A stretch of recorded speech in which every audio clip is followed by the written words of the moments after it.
Good morning, ladies and gentlemen. I hope you're feeling great today. And if you're nervous about something that you have to communicate, maybe there's a speech you have to give, someone you have to persuade to do something or to come on board with your idea, then today's show is going to be everything you need and more, because we're talking about communication. How do you persuade someone? How do you communicate effectively? How do you handle public speaking, which is something a lot of people struggle with? And the expert on board who will take us through all of this is a familiar face. I would say at this point in time, I don't even need to introduce him, but I will. His name is Derek Bbanga. He is a communication expert and the CEO of Public Image. Welcome. It's great to be back. It's great to have you, Derek. It's really just always so much fun when you come on the show. So first things first, why is it even important for us to have an understanding of communication and how it impacts our relationships? Yeah, I think communication in this day and age where artificial intelligence is coming, automation, digital communication, everything is being done either online, and we have sort of lost the ancient art, if you will, of being able to communicate face to face, to persuade people. Because we're on our phone. And that's how, that's the world we live in. Everything has been automated.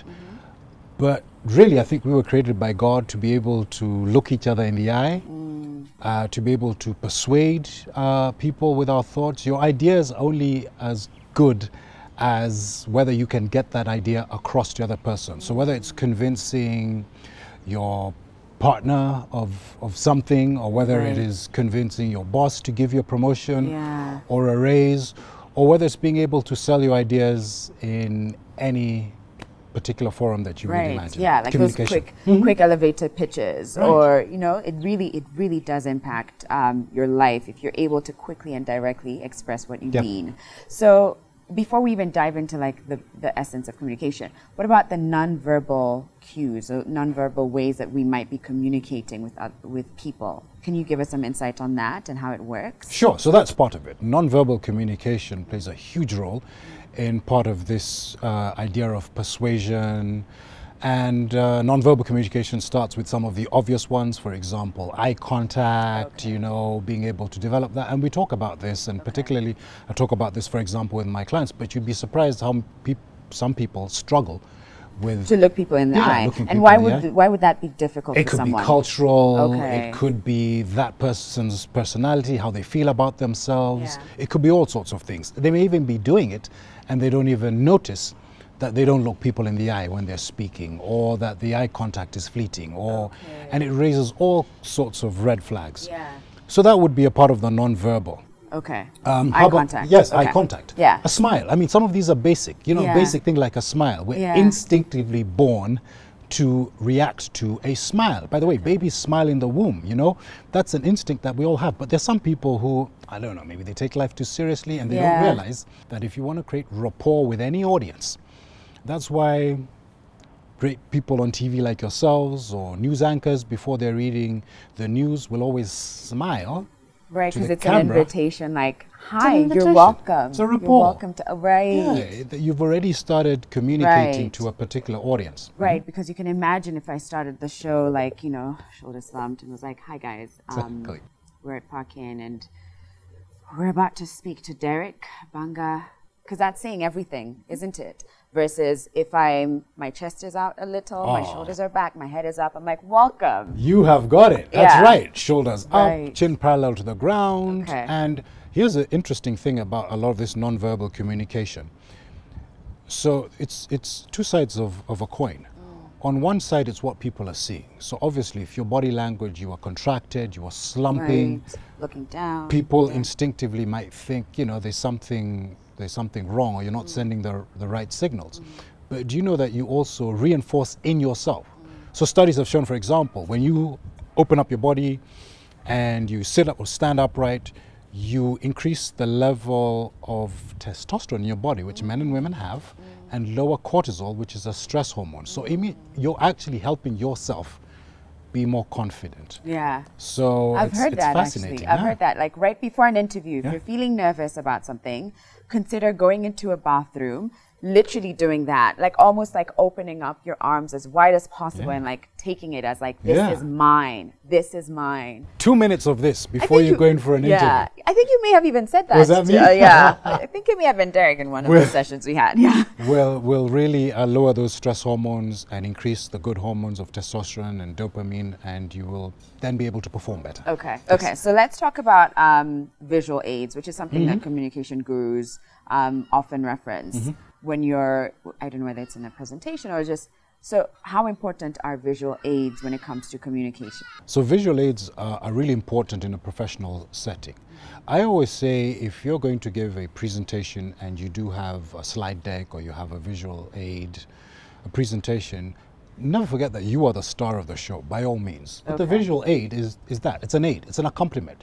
It reinforces the point. Yeah. And a lot of times you will find that people will go up and they'll put up PowerPoints that have way too many bullet points. They should be more visual. A lot of big pictures. I mean, that's something you see in advertising. You rarely see a lot of bullet points, a lot of words. So try to make it as visual and as stimulating as possible without overwhelming your message. And it should be relevant, but it's important that you realize that people communicate visually. It is harder for them to read all those bullet points and absorb that information as it is to see a picture that is relevant to what you're talking about. And then you are the star of the show now explaining that particular visual, the idea that you have behind it. Does it make your point stronger? And I mean, I know we often think that in terms of a work presentation, but I can also picture, let's say, a husband trying to, explain to the wife why it's important that, they get into this investment and therefore, he has A, B, C, D, or even a child trying to tell their parent, hey, mom, dad, this is why I should be allowed to go for camp. So you see, A, B, C. So does it make your point stronger if you have some visual aids? It helps certainly in a professional sense, but you mentioned an important point. We think visually. If I ask you to think of a newspaper right now, what comes up is an image of the newspaper, maybe a picture on the newspaper, and not necessarily the wording. And so even when you're trying to explain your ideas, painting a story, making it as visual as it is, sort of putting that picture in a mind where somebody can literally picture it is a great way of communicating in all of those scenarios that you pointed out. Okay. So how do you know that your message has been received? How do you know that you're communicating and communicating well? Well, part of that is the listening skills. So that's another part of great communication. Great communicators are great listeners. You have to be, you've got to be perceptive on your audience. You've got to be able to read their body language, whether they're absorbing, or taking it in. Right. Well, I was just wondering, so if I am in front of an audience and the body language to me reads like that, someone's on their phone, how do I reverse that? How do I undo that and try and get their attention back? So in a more formal presentation, and believe you me, I've been doing this for quite a while, so I'm pretty quick on reading the cues that an audience is sending to me. If I seem to have lost them, like you said, they're on their phones, they seem a little distracted. One of the great things that great communicators do is do something to involve the audience. Ask a question so that they can respond. Have something maybe that you can actually hand out to the audience that they can feel, that they can touch. A formal presentation doesn't just need to be you talking. You can bring in not just the visual aids, you can bring in props, you can involve the audience, you can really get them to participate. And part of that is listening to them, and the listening to them is just being aware. What cues or clues are they giving off based on their body language? Or even responses. So it's not just about being able to communicate, it's also reading how they're receiving it. So impromptu speeches, that I think for many is like their worst nightmare, to just be called up randomly and give a speech, whether it's at a wedding, at a work meeting, whatever it may be. So what would be your tips in a situation where they've been caught off guard, but for someone to still be able to to communicate beautifully with the audience?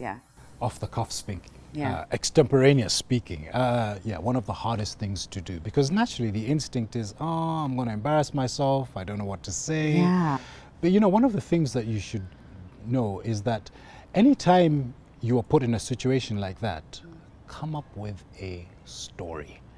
Storytelling is something that any audience in any culture naturally, instinctively responds positively to. So whether you are speaking at your niece's birthday party and you suddenly be asked to, oh, stand up and say something. Think of a story that involved your niece or the family.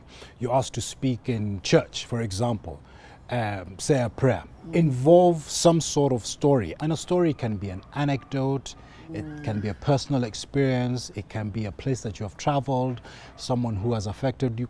All of us have stories, because when we're one-on-one and we're sitting and we're having lunch, it's all about stories. I tell you a story, you tell me a story. So think the same way, and just know that you're obviously broadcasting it to a larger audience when you're asked to stand up and speak. Just think of a story, and that's I think in my mind, the best advice for being able to speak off the cuff. Right. And would you say that getting the audience to laugh is has to be one of the things that you do? Besides getting your point across, is it important that you get them to laugh at some point? So we are emotional human beings. Last time I spoke about emotional intelligence, and one of the things that we respond to is humor. Okay. Now, not everybody can be a stand-up comedian, but if you can involve humor in your formal communication, at a presentation, during an interview, that only serves to connect you with your audience more, because audiences will naturally respond to that. Okay. But that doesn't mean that you go onto the internet and look for recycled jokes, because humor can be subtle, humor can be dark. There's all types of humor. It doesn't have to be laugh-out, stand-up comedy type of humor. But if you have a little bit of humor, that only makes you a more effective, and in my mind, a better communicator. Yeah, right. Because people let their guards down, right? Sure. And you're able to connect a little bit easier. So how do I then also get the message to stick? How do I get for retention to be a thing? Yeah. You know, and when I'm communicating to someone, how do I know that it's stuck? Stickability. One of the things I talk about is something called the power of 3. Okay. It's repetition. If you can repeat a point 3 times, if you can say the same thing 3 times in a different way, but still making the same point, that repetition and using 3, which is a magic number, that's just something that our brains automatically look for. It's a rhythm that our brains are hardwired to be able to retain information. So particularly in the more formal type of presentations or communication, if you can look for a way to do and introduce this 3, repeating a point 3 times, maybe even breaking down your points into 3 themes or 3 categories. Okay. That usually is the magic sauce to have a point stick. Okay. So can you give me an example of how you would do that without sounding like a broken telephone? Some of the greatest communicators in the world have used this. Let's look at former President Obama. Okay. He would, for example, talk in his speech, we will work for it. We will fight for it. We will earn it. It. What is that it? But he said that it 3 different times. He said, we will work for it, we will fight for it, we will earn it. Okay. And that it was, we will earn the votes. Yeah. Okay? It's been used in so many different things. In real estate, for example, we talk about location, location, location. Okay. The Olympic motto is faster, higher, stronger. It's not faster, higher, stronger, and then further again. So that rhythm where you sort of couch or repeat phrases or words 3 times is a great way of communicating to any audience. Okay, got it. So let's talk about hand gestures. You talked about Obama, and there's presidents have this thing. People in positions of leadership will often have this thing that just is so presidential or so authoritative. So how important are hand gestures in communicating? So a lot of public figures, presidents are coached. And they're coached on their hand gestures. Okay. On hand gestures? Oh yeah, of course. Okay. Yeah, you're coached how to use certain hand gestures. If you gesture closer to the heart, for example, the point you're making will strike more of an emotional bond with an audience. So if I do something like this, like or something like that. Yeah, close to the heart. Palm down gesture means that we are together. So there are all sorts of things. But what I would say for most people is that just let your natural hand gestures, and natural, because most people will gesture with their hands naturally. Some people do it a little bit more, like I do, because I know the power of using my hands. And hands have been so important in the evolution of human history. Yeah. If you can imagine that a million years ago, and we were living in caves, for example, and I came to your cave and I have my hands behind my back, and I came and I requested for brown sugar. Stay with me. I don't know why we'd be doing that a million years ago. And you couldn't see my hands, and perhaps you said you have no brown sugar. Maybe I was hiding a weapon, and so I'll take it out and stab it. So naturally, being able to see someone's hands has always been in the way our minds and our brains have evolved, that this person isn't threatening.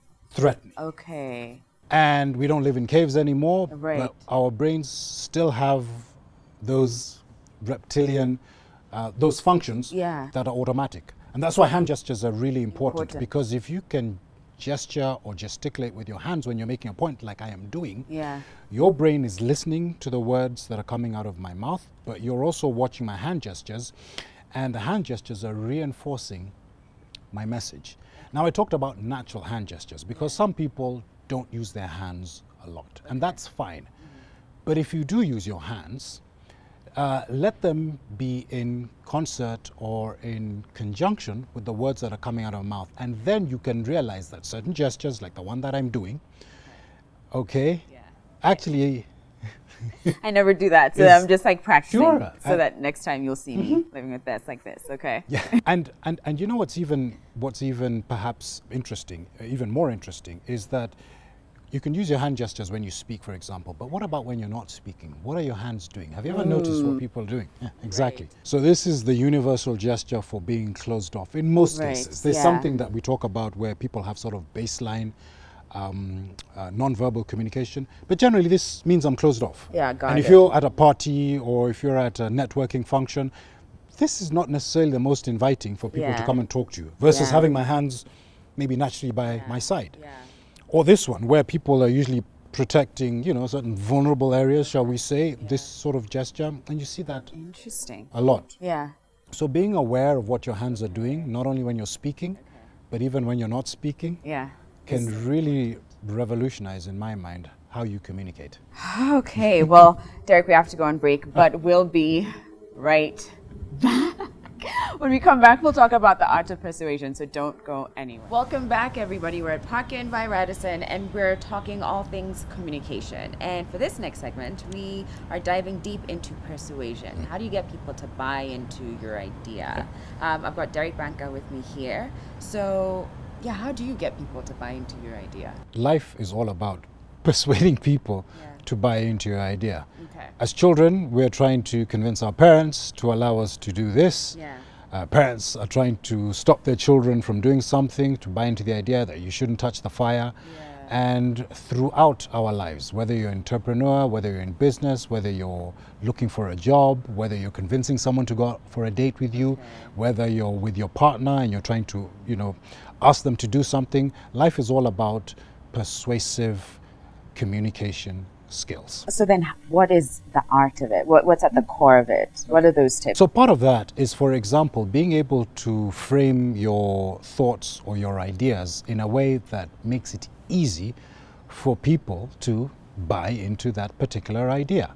So for example, let's look at the business world, the professional world. As an entrepreneur or looking for a job, a lot of people feel that using certain, shall we say, complicated words, or using jargon, using well worn out cliches, which is an easy way of communicating, but it is not persuasive because it is actually a lazy way of communicating. So rather than using phrases like I don't know, think outside the box, for example, which is something that people use all the time and it slips off the tongue because it's easy. It's more difficult to persuade somebody to literally think outside the box if you say that.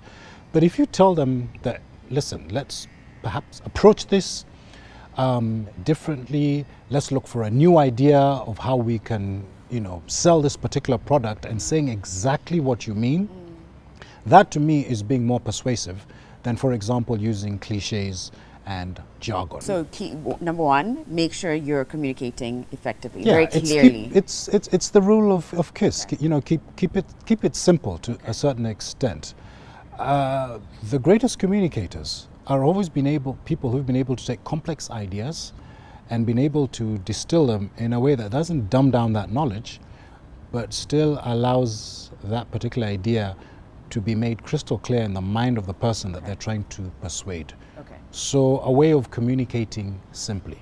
Now that could even be, as I said, not using cliches, it could be using simpler English. You've got to study your audience. If I am a scientist presenting my white paper at a scientific conference with my peers in the scientific community, it makes sense for me to use that type of language. But even in a case like that, where you have maybe 15 minutes to communicate your idea, perhaps simplifying that idea makes it easy for an audience to understand. The brain is looking for the easiest way to be persuaded. It's like milk or water that spills on the floor over here. It's looking for the easiest path to travel.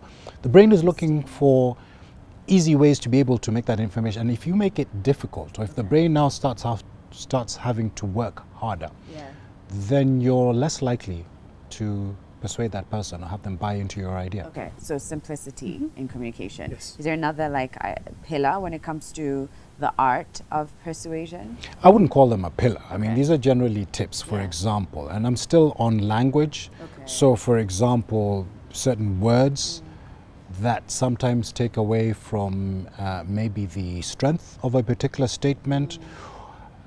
There's a word, and I'll keep it in context here in Kenya, that people use, and you ask them, what is your name? And they'll say, well, basically I'm called so-and-so. And you ask them, what do you do for a living? And basically, that word basically. Those are words that you now need to start minimizing in your vocabulary. Because a word like that basically takes away from the power of that statement, which is, this is what I do for a living, or this is my name. And people don't think about that because we speak the way that we are used to speaking. That's what people say. So using certain words, for example, makes it difficult for you to persuade other people and to buy into your idea. And that's just one word that I would encourage all Kenyans to do. And minimize the word basically. Somebody asks you what your name is, just say, my name is Derek, rather than, well, basically, my name is Derek. In a world where everyone is trying to sell you something, right? Whether it's leaders or brands or suitors as well, that you're getting a lot of people trying to come at you and be like, hey, pick me, pick me. I'm still trying to wrap my head around the simplest way is the easiest way, because I feel like we're bombarded with so much that we end up looking for the most exciting thing. Or so then how do you stand out in the way you persuade, in the way that you get someone's attention and you get them to do what you're saying, given that there's just constantly so much going? How do you stand out? Okay, I mentioned this in passing in the previous segment, which was, for example, and we're talking about the sort of verbal communication, because you can stand out with the way that you dress, you can stand out through your image. That for sure might get your foot in the door. But then when you have to open your mouth to speak, storytelling is the art of persuasion. Right there. Being able to put your ideas, to put your thoughts, to talk to somebody and create this visual image in their mind or in their brain. And you can do that simply with stories. And stories, as I said, come from experiences, they come from anecdotes, they can come from all sorts of things. And it's as simple as 20 seconds of me telling you what happened to me on the way to the hotel. And I've already created that sort of emotional link which now makes it easier for me to say, well, now this is why I want you to believe me, or this is what I want you to do. Okay. So bookending your thoughts and your ideas with stories is a fantastic way of being Memorable. persuasive. Yeah, and persuasive. What about moments in which you're not physically present to persuade someone? And I'll give you an example. It could be a brand and their product is on the shelf. It could be an email sent out, and I'm not able to really be there to articulate as perfectly as I'd like to. But I'm still communicating with the audience in some way. So when I don't have this, my dress, what I look, how I sound, how do I still persuade you to buy my product, to buy into my project if it's an email that I've sent you to some venture capitalist? How do I do that? Okay, so we're talking a little bit about digital communication, for example. So whether it's on email or maybe some other social media platform. Well, again, some of the things we've talked about apply. Keeping it simple, not literally boring people with a lot of words, being as visual as you can within that medium. If it does allow you to do that, the best brands are the brands that sort of are iconic in terms of what we imagine them to be. And visually, it could be through an ad, it could be how the brand looks, it could be the colors that are used. Everything sort of comes down to being able to paint a particular visual image in the mind. Now, digital communication, if you're writing an email, I would say keep it simple, try to be as professional as possible, using whatever etiquette is required for that particular medium. To me, that would be the most effective way of communicating through, say, email. Okay. For example. Email. And what about like brands on a shelf? How do they stand out? How do they persuade? Yeah, so there's something called the psychology of color, for example. And certain colors communicate certain things. For example, this wonderful blue you're wearing communicates trust. It communicates, yes. Does it really? Yeah, it does. Okay. That's why it's the most popular color in business, because it sort of signifies trustworthiness. It sort of signifies that you can take my word, and as opposed to, for example, red, which red is perhaps a little bit more, maybe passion, maybe a little bit more confident, a little bit more power. Green maybe is a color that's sort of a little more calm, a little more inviting. Yellow is the color that travels the quickest on the color spectrum. So if you want to stand out, that's why the lane markings are yellow, so that you can see them when you're in a vehicle that's moving. You know, if you're speaking to a huge audience of 1,000 people, I'd say have something yellow, for example, on you, so that people can sort of focus on you. Or if you're a product that's on a shelf with thousands of other similar products, have a yellow color there, or an orange.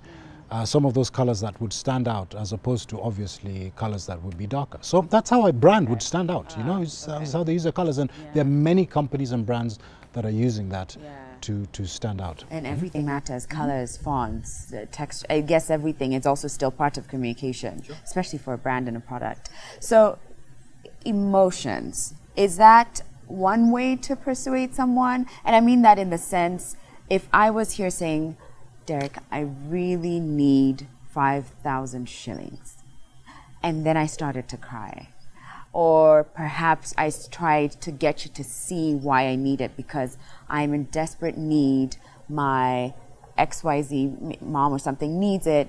That emotional connection, whichever way you look at it, whether it's through tears or through, can you see me in this conversation? Can you really see me? Is that cheeky of someone, or is that smart of someone and strategic of them to use an emotional perspective?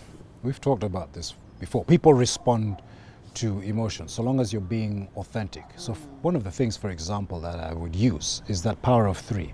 I would say, I'd really like 5,000 shillings. I really need 5,000 shillings. I really want 5,000 shillings. So just that simple rephrasing that in a power of three has already created more of an impact with you in terms of my communication, rather than saying, I want 5,000 shillings. That's number one. But number two, sure, The authentic person who really wants, needs and likes the 5,000 shillings, you would see it in their non-verbal communication, how they would use their gestures, you would see it in their face. And yes, there would be that use of emotional intelligence, being aware of the other person to be able to really persuade them that they would need that money. So it would be using all facets of your communication skills if you really wanted that 5,000 shillings. Okay. You can take a simple word like hello. Okay. I can say hello. Yeah. I can say hello. Yeah. I can say hello. Yeah. I can say it in a myriad of different ways, and that one word can be interpreted 1,000 different ways based on my tone of voice. Yeah. Okay? Yeah. So it's about being able to use the appropriate, for example, in that case, tone of voice, to be able to create that emotion in the person who is listening to that particular word or sound. Okay. Would you say it's important for me as a communicator to make sure whatever my goals are in some way aligned with your individual goals if I am trying to persuade you? Is that important? So there's awareness of other people.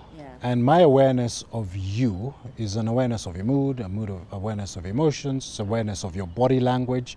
And so I'm able to effectively communicate to you. If I see that you're a little bit perhaps upset today or not yourself, I might even choose not to bring up that particular topic or that particular subject, or I might approach it in a different way because I'm aware that you perhaps are not yourself. Absolutely.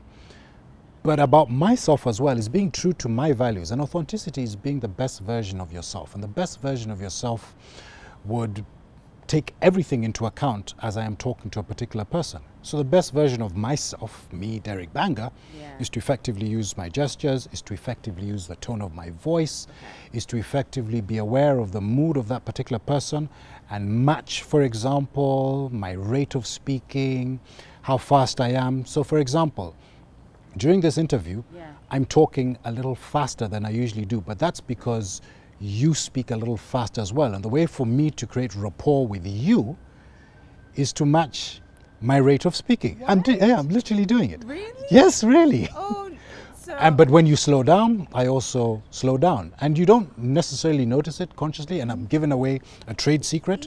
But I listen to how you ask me a question, and my response matches everything. I'm even doing a little bit of reciprocity in body language. So when you lean forward, I'm leaning forward. When you do your hands like this, I'm doing this. I'm not mimicking, but there's a little bit of that reciprocity because I want to connect with you, and my connection with you is to be able for me to do these things which make you say, hey, you know, that's a great guest and I actually like having him. What? So those are things Derek's that been playing me. I'm not playing you. No. This many times. He's been reading me. That's why I'm on to you, mister. Just know. I'm not like, no, I'm kidding. I'm just messing. No, I love it. And I love that. So that's what you can do. Just be aware as well. Like, and you're reading, and it, I think it's going to push a lot more people to just be a little bit more conscious of the other person. Because again, I really do think you're a great guest on the show. And now I'm like, this is part of it. This is part of it. Feeling like I can understand you. I can connect with what you're saying. I get it. This is genius. And you're going to get everything you want. Derek has the secrets. And maybe the one final thing I can say about this is take your ego out of the equation. It's not about you. If you want to be a great communicator, it's always about the other person. It's always about the audience. It's always about what would make that person respond to me effectively, and not necessarily, well, I want this person to buy my idea, I want them to buy my product, I want them to buy into me. No, it's actually, well, what does this person like? And that removes your ego out of the way. Thank you, Derek. And thank you for like giving away the trade secret, because I am now like, it makes so much sense. And it's not just by chance, you know? It's not just that you're knowledgeable. It's, again, there's just something there. Now I get it. It's because it's like a dance almost, and you get it. That's one way of explaining it, for sure. All right, now with that said, I'm going to outro part 2 and try and use my hand gestures to make sure that you really understand that you need to come back after the break. because we're going to talk about public speaking. So we'll be back in a moment. Welcome back, everybody. We've been talking about communication with Derek here, and now we're going to speak about public speaking, Right. which is a lot of people's worst nightmares, mine included. Yes. I have something coming up that I tried to get myself out of it, but I can't. So I'm really asking, not just because I think people are curious, but because I also personally have an interest and I want to learn. First question is, do you think someone can effectively avoid public speaking for the rest of their lives? Like to not be able to stand, or to not be able to have to stand in front of people? Is that something that someone can avoid? Let me put it this way. Yeah. It is everybody's destiny. Everybody's destiny. Okay. To one day stand up and speak in front of an audience. Okay. That audience might be 5, Yeah. might be 500, it might be 5,000. Okay. But someday you are going to do it. Right. And if by chance you never get to speak in front of an audience Yeah. at all in your life, Yeah. I would say that you have never achieved why you were put on this earth.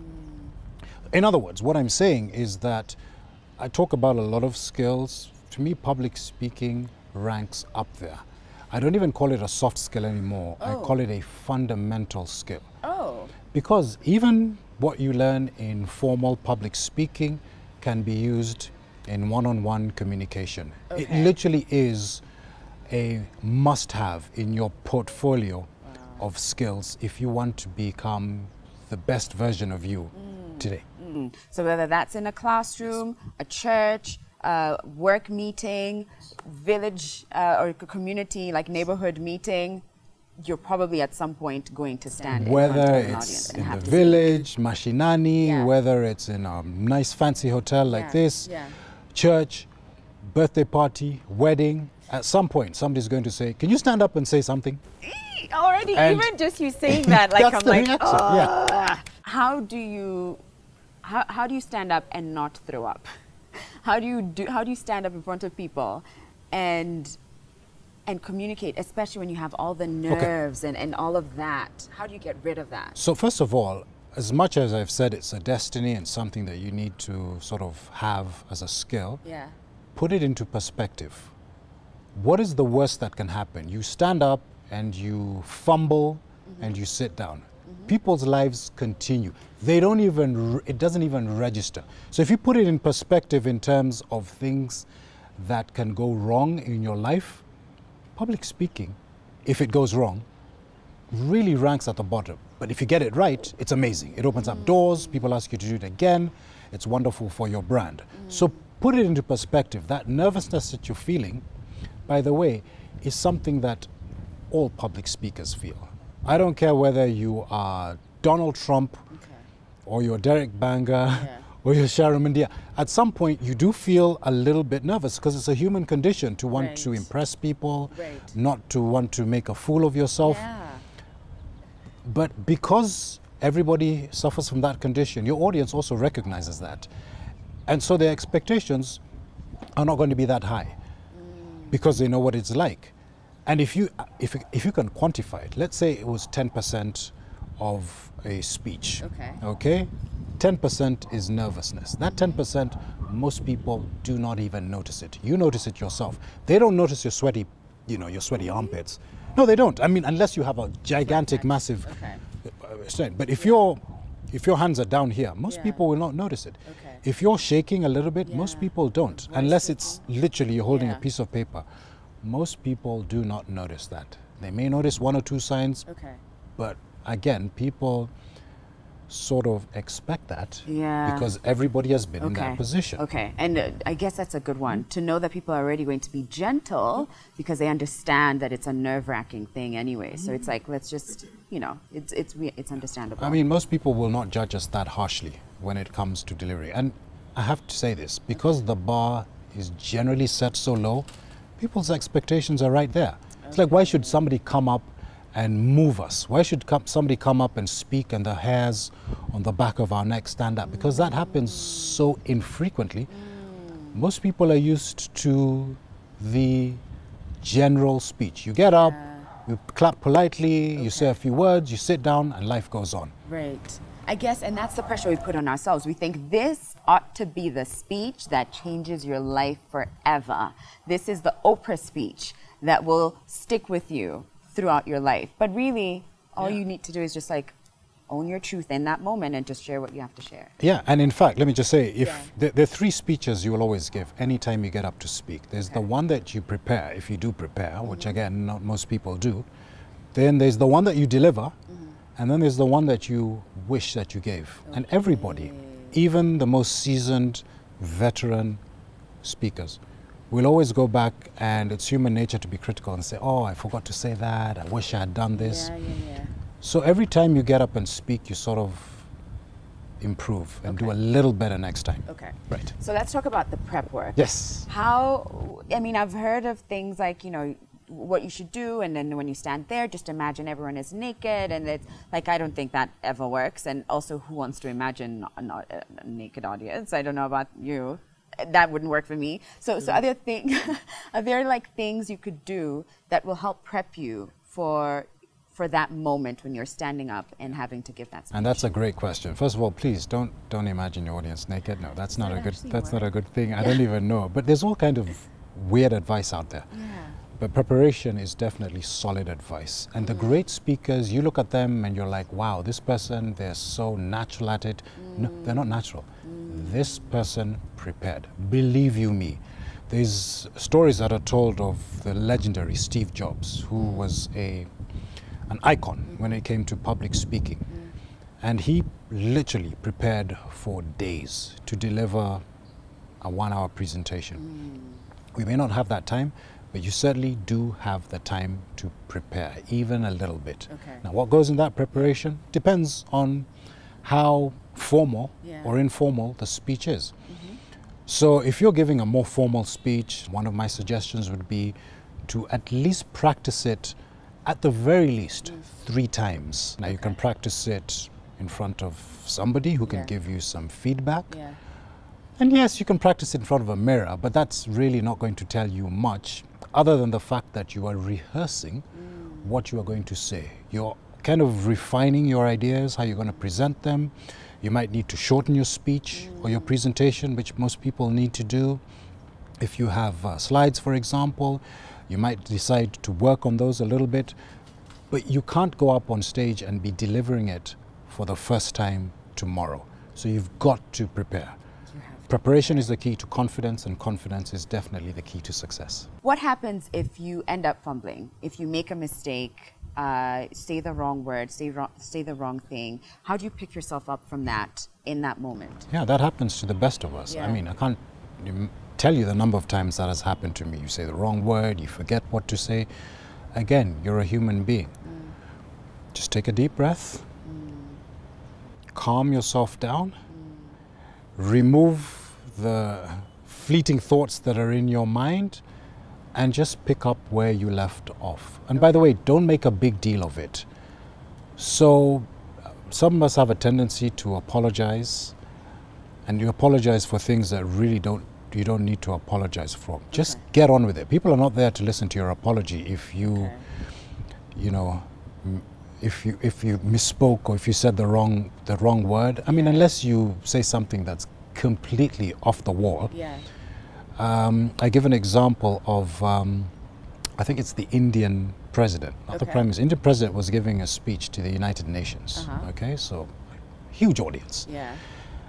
Starts reading his speech. 3 minutes into his presentation, his aides can be seen running from behind him because he's reading the entirely wrong speech. He's supposed to be delivering a speech on water, and he's delivering a speech on security.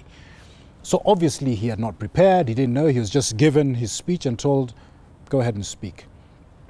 So his aides came, they shuffled his papers, obviously gave him the right speech, and without batting an eyelid, he just continued speaking where it took off. Now, in a case like that, you might want to tell the audience, I'm sorry, I gave the wrong speech. So that story just illustrates that there is... Even first of all, even the best of us can make mistakes. Things happen. Things happen. But don't dwell on minor errors that you might make during a speech. People are willing you to go on and just get on with it. Yes. Are there any tips on, like, should you be reading or should you be like more connecting with people? And I think the pressure in this day and age is that we have all these amazing speeches coming out from like award shows, and they're the ones that, you know, like the iconic Lupita Nyong'o, "Our dreams are valid," you know, and like Oprah Winfrey's speech as well the other day. It looks like it just came from their heart and it's now out here and it's completely stuck. So what's the balance between letting it come out from, you know, your heart and just letting that take charge, and also, you know, sticking to your notes and just reading what's out there, what's lined out, yeah. It's a balance. We speak from the heart to the heart. Now, the more formal speech that you may have prepared notes, and you want to make sure, because it's a policy speech, it may be a speech in a political arena, for example, and you don't want to miss anything out, you're sort of stuck with delivering, but you can still bring in elements of a performance, where now perhaps you are able to do a little bit of riffing, speaking off the cuff, even though you're within the parameter of the prepared notes. But I also like to say that even with prepared notes, there's still elements that you can do that don't need the notes. You don't need the notes to introduce yourself to an audience. That's you authentically speaking, giving your story, your background, giving an anecdote. You can do that at the beginning of the speech. You can do that at the end of the speech, and you can certainly weave it in between. Now, for the great speakers that you've mentioned who are able to make it seem like they are just speaking authentically off the cuff, I can honestly tell you, they have prepared that. But you prepare it in such a way that even when you deliver it, it looks like you are just literally speaking. You just like woke up, rolled out of bed and like said this amazing, powerful Exactly. Speech. Obama would deliver speeches like that. How many people know that Obama read 99% of his speeches? But he looked like he was just speaking literally from the heart. But he was reading from a teleprompter, which is what we do in the news business, right? Yeah. But the teleprompters were there, and he practiced the speech in such a way that even when he was giving a story of him getting into a car from the airport and going all the way to his homeland, and seemed like just a story that he was giving off the cuff, that speech was written down and he prepared and practiced and rehearsed, so that when he delivered it like he was telling that story for the first time, and people ate it up. Okay. So A, teleprompters are your friend, if you have one. If you have one. And B, practice. Yes. That even if you do have your notes, it still comes out of you in a very natural, organic way. What are some common mistakes people make, would you say? I mean, I know we've touched on, well, not really the mistakes, but if you don't practice, I imagine it's not going to come out so naturally. But are there other things that people do that sort of... Okay. I wouldn't necessarily call them mistakes, but I think there are areas that a lot of us can improve. So, for example, the beginning of a speech. For me, speeches and presentations are one at the beginning, they're also one at the end. So nail that intro. And whether it's coming up with a story, coming up with something interesting, something humorous, sort of get people on your side. It even helps, if you're nervous, to sort of act as an icebreaker. And rather than be a little bit more formal, that's maybe the one area of a speech that you can be as informal as the occasion allows, is the beginning of a speech. A great intro to a speech usually indicates that people are going to pay attention and win it. So nail your intro. Yeah, nail your intro. And the end. Right. The outro. And then when you come to the end, again, end positively, end upbeat. Your voice should end upbeat. Your energy should end up. Most of us end our speeches like this, and thank you for listening to me. That's perhaps not the most effective way to end a speech. So end it upbeat, end with a great quote, end with a great story, end with something again that creates that connection. So even if you lost them in the middle, you made a few mistakes, you can bring them back with a great finish. Okay, got it. I think that's great. That's a good sum up of what to do, what not to do, and what to focus on. Thank you so much, Derek. It's always such a pleasure to have you on the show. And I'm sure we're going to have you again soon. Now that I know your tricks, now that I know what you've been doing, you're probably going to see him over and over again. All right, thank you guys for watching. I hope you enjoyed and learned something new. If you have a speech to give, good luck, okay? And now you know what to do. And if you've been struggling with communication, then I guess now you know what you need to be a little bit more aware of next time you're speaking to an audience, or to just even if just that audience is just one person. Now you know. Thanks, everybody, and thank you to Parkin by Radisson. We'll be back 8 a.m. tomorrow. Bye, everybody.